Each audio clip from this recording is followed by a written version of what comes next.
നമ്മളിപ്പോൾ എല്ലാവരും കണ്ടിട്ടുണ്ടാവും ഈ കഴിഞ്ഞ ഒരു ന്യൂസ്. അതായത് നെടുമങ്ങാട് വെറും 1.5 വയസ്സുള്ള ഒരു പിഞ്ച് കുട്ടിയുടെ ഒരു മരണം.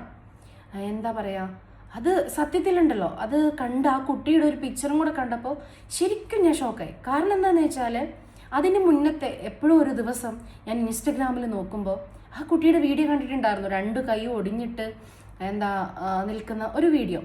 അതെന്തോ അതിൻ്റെ മാതാവെന്ന് പറയുന്ന സ്ത്രീ പറയുന്നത് സൈക്കിളിൽ നിന്ന് വേണ്ടിയിട്ട് 2 കൈയും ഒടിഞ്ഞു എന്നാണ് പറയുന്നത്. അതിൻ്റെ മരണകാരണമായി പറഞ്ഞത് കേട്ടിട്ട് സത്യത്തിൽ ഒരമ്മയായ എനിക്ക് സഹിക്കാൻ പറ്റിയില്ല. ഈവൺ അമ്മയൊന്നും ആവണമെന്ന് ഒരു നിർബന്ധമില്ല.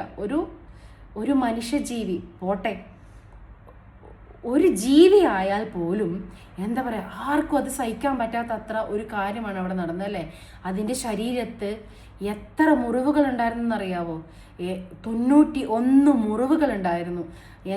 ആ ഫുൾ ഇഞ്ചുറീസും ആ കുട്ടി ആ 1.5 വയസ്സിൻ്റെ ഉള്ളിൽ അനുഭവിച്ചതൊന്ന് ഓർത്ത് നോക്കി. ആ പിഞ്ച് ശരീരത്തിൽ ഇപ്പോഴും എനിക്ക് ആലോചിക്കുമ്പോൾ സഹിക്കാൻ പറ്റുന്നില്ല. അതും ആ കുട്ടി സുരക്ഷിതത്വം എന്ന് വിചാരിക്കുന്ന ഒരു കൈകൾ ഒരു സ്ഥലത്തു നിന്നാണല്ലോ വയ്ക്കുന്നത്. അതായത് അമ്മയുണ്ട്, അമ്മയുടെ മുന്നിൽ വെച്ച് അമ്മയുടെ കാമുകനായ അസ്കർ എന്ന് പറയുന്ന ഒരു പക്കാ സൈക്കോന്റെ കയ്യിൽ നിന്നും ഏറ്റത്. അത് നമ്മൾ എങ്ങനെ സഹിക്കും? അതിൻ്റെ ജനനേന്ദ്രിയം വരെ അതായത് മുറിവുകൾ ഉണ്ടായിരുന്നു എന്നാണ് പറയുന്നത്. സിഗരറ്റ് കുത്തിയ പാടുകൾ. 1.5 വയസ്സുകാരൻ എന്ത് വിചാരിച്ചിട്ടുണ്ട് ആ പിഞ്ചു ശരീരത്തിൽ ഇതൊക്കെ ചെയ്യുമ്പോൾ അമ്മ വന്ന് രക്ഷിക്കുമായിരിക്കും, അല്ലേ? അതിന് ഒരു വാക്കുകൾ കൊണ്ട് മുഴുവിപ്പിക്കാൻ പറ്റുന്ന ഒരു പ്രായമാണ് ഒരു സെന്റൻസ്. എന്നിങ്ങനെ ഉപദ്രവിക്കുന്നുണ്ടെന്ന് വേറൊരാളോട് പറയാൻ പറ്റുന്ന പ്രായമല്ല. ഒന്ന് ഓടി രക്ഷപ്പെടാൻ പറ്റുന്ന ഒരു പ്രായമല്ല. അതൊക്കെ ഓർക്കുമ്പോൾ നമ്മളൊന്ന് ഓർക്കി, നമ്മുടെ മക്കൾ അല്ലെങ്കിൽ വേറെ ആരെങ്കിലും ആയിക്കോട്ടെ, നമുക്കത് സഹിക്കാൻ ഒരിക്കലും പറ്റില്ല.